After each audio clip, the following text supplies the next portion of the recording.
জন ঝোপঝাড়ের মধ্যে পড়ে যাওয়ার পর তার বাবা সেখানে আসেন এবং তাকে বাঁচিয়ে নেন। তারপর তাকে বলেন যে সে তার সাহসী ছেলে, যার পর তিনি অদৃশ্য হয়ে যান। তখনই জনের জ্ঞান ফিরে, কারণ এটি একটি স্বপ্ন ছিল। বাবার সাহস জোগানোর পর সে ঝোপঝাড় থেকে মুক্ত হয়ে তারপর সে খুব দ্রুত জ্যাককে বাঁচানোর জন্য রওনা হয়। এখন সে নদীর কাছে পৌঁছালে দেখতে পায় যে উড়ন্ত ডাইনোসরগুলো জ্যাককে খাওয়ার চেষ্টা করছে, কিন্তু সে একটি গাছের ভেতরে লুকিয়েছিল।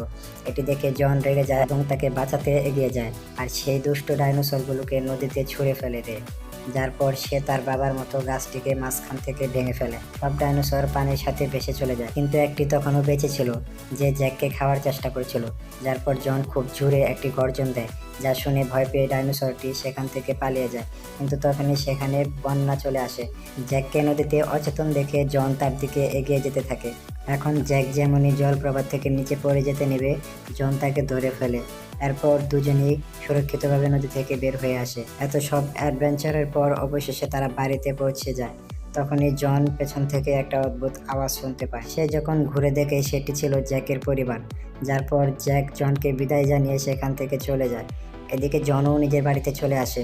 অবশেষে সে এতটাই সাহসী হয়ে উঠেছে যে এরপর সে দেয়ালে নিজের হাতের ছাপ বসিয়ে দেয়। আর এভাবেই মুভিটির একটি হ্যাপি এন্ডিং সমাপ্তি হয়।